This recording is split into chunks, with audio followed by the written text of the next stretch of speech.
طبعا اكيد انت تتفرج عليا وانت بعد ما فطرت. الولد يخلص من اول ما يدي الاذان يضرب جيركن العصير على بقه، هوب ياكل مش عارف ايه، يقوم ياكل كنافه، ياكل مش عارف اي حاجه بيمسحها. ايه ده؟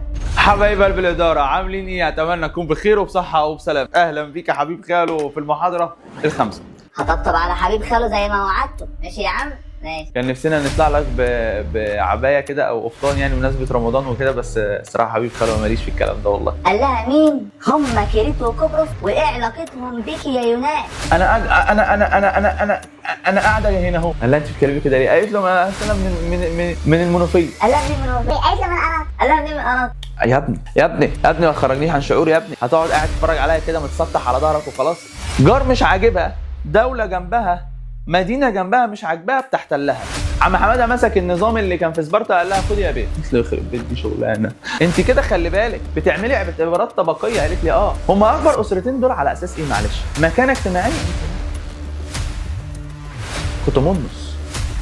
ايوه في ناس قالت ضربته دلوقتي، ما شاء الله عليك الله. حبايب قلب الاداره عاملين ايه؟ اتمنى تكون بخير وبصحه وبسلامه.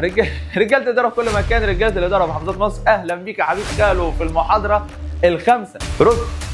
انا مستنيك ترد.